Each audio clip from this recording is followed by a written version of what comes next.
नमस्कार शेतकरी मित्रांनो, मी धीरज पाटील आणि तुम्ही बघताय ॲग्रो संहिता हे यूट्यूब चॅनल. शेतकरी मित्रांनो, आता जे काही उन्हाळी हंगाम जो आहे टोमॅटोचा, या हंगामामध्ये मोठ्या प्रमाणामध्ये टोमॅटोची लागवड झालेली आहे.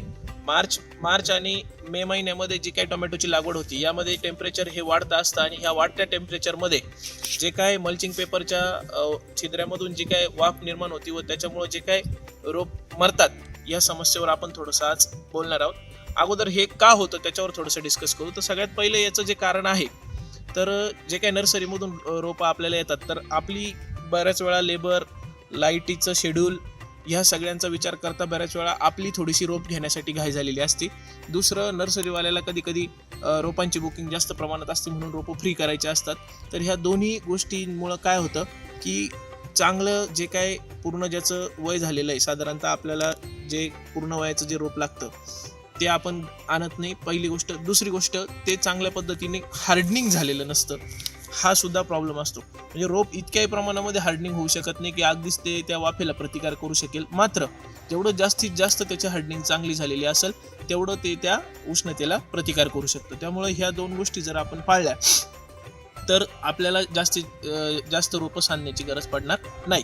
त्याच्यानंतर जो पुढचा आणि सगळ्यात महत्त्वाचा मुद्दा आहे तो म्हणजे मल्चिंग पेपरचा. तर आपल्याला साधारणतः उन्हाळा टोमॅटोला 25 ते 30 मायक्रॉनचा मल्चिंग पेपर असावा असं सजेस्ट केलं जातं.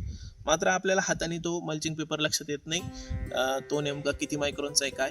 तर त्याच्यासाठी एक सिंपल मेथड आपण यूज करतो, तो प्रकाशाच्या दिशेने आपण पकडतो. मग लाईट असेल, सूर्य असेल, त्याच्या दिशेने आपण पकडतो. ज्याच्यातून कमीत कमी सूर्याची किरणं, लाईटाची किरणं ट्रान्सफर होतील, तो मल्चिंग पेपर जास्त जाडीचा आहे असं समजावा. याचा तोटा काय होतो, बारीक मल्चिंग पेपर घेतल्यामुळं किंवा थिकनेस कमी असलेला मल्चिंग पेपर घेतल्यामुळं सूर्यप्रकाशाची किरणं जी आहे ती खाली जमिनीपर्यंत जातात, मोठ्या प्रमाणावरती ट्रान्सफर होतात, जमीन तापते, जमिनीमध्ये आपण पाणी दिलेलं असतं, ते पाणी तापतं आणि त्याची वाफ होते, तिला निघायला जागा नसते आणि ती त्या कोवळ्या रोपाच्या बाजूने जे होल पडलेलं असतं त्याच्यातून बाहेर निघते आणि त्या रोपाला ती उष्णता, ती वाफ सहन होत नाही आणि ते तिथं मरण पावतं. तिथंच जर जाड, थोडासा थिकनेस जास्त असलेला जर मल्चिंग पेपर असेल तर त्या मानाने जमीन तापण्याचं प्रमाण हे कमी राहील. दुसरी गोष्ट, त्याच्यामध्ये कलरचा जो विषय आहे, तर व्हाईट मल्चिंग पेपर आपल्याला वापरायचा आहे. व्हाईट कलर हा उष्णतेला प्रतिरोध करणारा असतो, त्यामुळं त्या मानाने इतर कलरपेक्षा जमीन तापण्याचं प्रमाण हे कमी असतं. म्हणजे पहिले तर त्याची जाडी जास्त असावी, दुसरं त्याचं कलर हा व्हाईट असावा. यामुळं जे काही रोपं मरण्याचं प्रमाण जे आहे ते कमी होतं. बऱ्याच ठिकाणी कपं लावण्याची प्रॅक्टिस होते किंवा काही लोक गळे पण भरतात, माती पण टाकतात, खालची माती उचलून तिथं टाकतात. तर ही सुद्धा पद्धत एकदम चुकीची आहे गळे भरण्याची. गळे सुद्धा भरू नये. त्याच्यानंतर दुसरी जी जो विषय आहे तो म्हणजे कपं लावण्याचा. तर 25 ते 30 पैसे, 40 पैसे, 50 पैशापर्यंत कपाचा खर्च मी ऐकलेला आहे शेतकऱ्यांच्या तोंडूनच.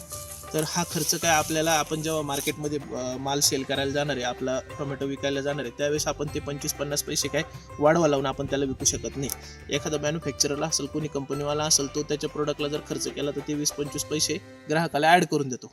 आपल्याकडं ती सवलत नाही आहे, आपल्या बाजारभाव हा आपल्या हातात नाही आहे. त्याच्यामुळं आपण तो खर्च कसा कमी करता येईल, कारण आपण जर इकडं थोडासा जाड थिकनेसचा जर मल्चिंग पेपर वापरला तर तो 25 ते 30 पैसे, 40 पैसे, 50 पैसे खर्च करायची गरज आपल्याला पडणार नाही. आपण काय करतोय, खर्च वाढवत चाललोय, पण प्रोडक्शन कॉस्ट वाढवल्याने आपल्याला तेवढा तिकडून बाजारभाव मिळणार नाही आहे. त्यामुळे शेतकऱ्यांनी ती गोष्ट करू नये. आपल्या कंट्रोलमध्ये जर बाजारभाव नाही आहे तर आपल्या कंट्रोलमध्ये प्रोडक्शन कॉस्ट कमी करणं हे 100% आहे. आणि जे आपल्या कंट्रोलमध्ये तिथं आपण कमीत कमी खर्च कसा करता येईल आणि चांगल्यात चांगलं उत्पन्न कसं घेता येईल याच्यावर फोकस करावं. धन्यवाद मित्रांनो.